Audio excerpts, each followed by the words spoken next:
E uma coisa que importa muito para a gente, para todo mundo, virou uma instituição no Brasil, é o Pix. E o Pix está sob ameaça, né? Nessa questão do tarifaço. Eu queria te ouvir, Thaís, sobre o que você acredita que pode, de fato, sair dessas ameaças do Departamento de Comércio, do governo americano, com relação ao Pix. A gente tem que temer alguma ação dos americanos ou isso é só blá blá blá? Não, blá blá blá não é, mas também tem que ter muito cuidado. Como diz meu marido, vamos botar cada coisa no seu porta-coisa.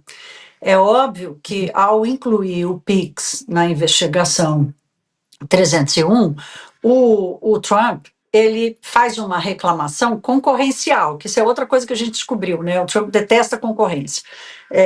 Então, é no âmbito concorrencial. O máximo que os Estados Unidos podem fazer é impor uma tarifa a mais, porque eles estão chateados do fato que, na visão deles, as empresas americanas de pagamento perdem com o Pix. Elas ganham clientes, elas podem perder na transferência, mas elas estão ganhando clientes. Porque se tem uma coisa que o Pix fez, foi uma bancarização gigantesca dos brasileiros e, portanto, bancarização significa mais cliente. Então, a concorrência está se dando na busca pelo cliente e não necessariamente pela transferência do dinheiro, que é apenas um dos serviços, né? Mas vamos lá.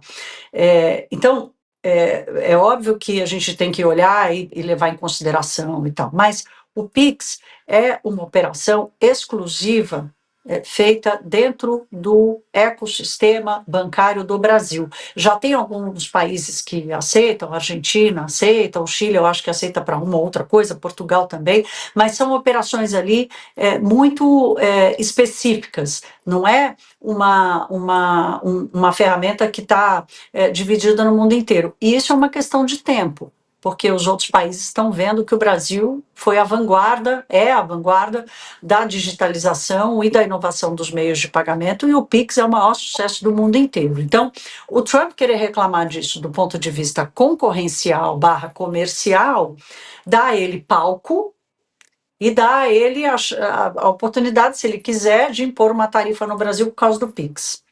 Agora, disso a fazer uma intervenção, por exemplo, no caso, vamos usar aqui o contraponto com a decisão de tratar PCC e Comando Vermelho como organizações criminosas e todo o risco disso tudo dar aos Estados Unidos a oportunidade de fazer operações da CIA sigilosas do Centro de Inteligência americano dentro do Brasil, como ele está fazendo, por exemplo, na Venezuela, fez e no próprio México, é muito diferente, porque o que a CIA vai fazer com o Pix? Nada, né? Então, isso é o que Trump quer. Agora, o que o Brasil está fazendo com isso? O Brasil, o presidente Lula entendeu que falar de tarifa é um negócio chato, esquisito, falar de soberania do ponto de vista das tarifas, isso já ficou para trás. Agora, transformar o Pix numa vítima foi uma plataforma, foi uma escolha de estratégia eleitoral de campanha. E ele fez isso por duas vias. Primeiro, de um fortalecimento da sua própria campanha, e segundo, do enfraquecimento da campanha do adversário, de Flávio Bolsonaro. Então, e você, Américo, que é macaco velho, assim, no jornalismo como eu, sabe, que a política do pão e circo ela continua sendo a premissa de muitas ações em campanhas eleitorais, né? E o Pix é muito isso. O Pix acabou se transformando nisso, num instrumento de estratégia de campanha eleitoral, né? Você vai tirar a razão do presidente Lula de fazer isso? Óbvio que não. Eu, se eu fosse marqueteira dele, eu diria, escuta, pega esse negócio aí, como o Sidônio Palmeira está fazendo, né? Então tem inteligência de campanha política aí. Agora, isso é legal do ponto de vista da condução de um governo? Aí eu já coloco os dois pés atrás, porque o que se espera de um ministro da Fazenda, por exemplo, o ministro da Fazenda tem que acalmar a população, dizer não tem corrida bancária, a senhora pode continuar fazendo o seu Pix, o Pix não está, as operações do Pix continuam funcionando, o Banco Central tem autonomia para fazer isso, o Banco Central está aqui conduzindo esse processo junto com o Ministério da Fazenda, está tudo sob controle.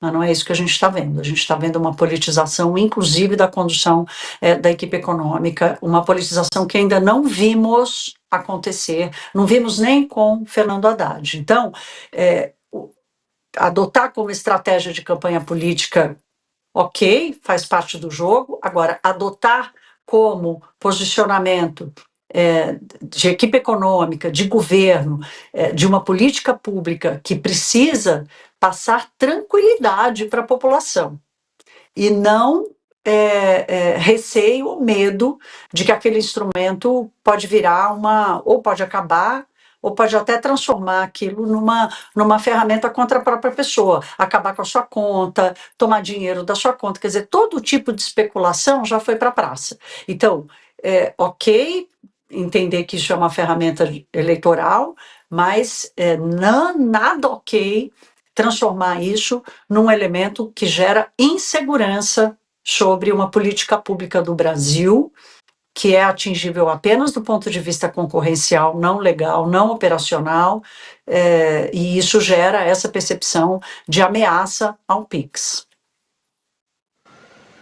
O que me chamou muita atenção quando o governo americano fez esse anúncio do tarifaço foi tentar reverter, na verdade, a lógica nessa questão do PIX, né? Porque, como você colocou, eles é que estão sendo protecionistas ao usar o PIX como uma alegação para essas tarifas, né? Porque se eles são a favor da livre concorrência, o PIX não tem nada a ver com isso.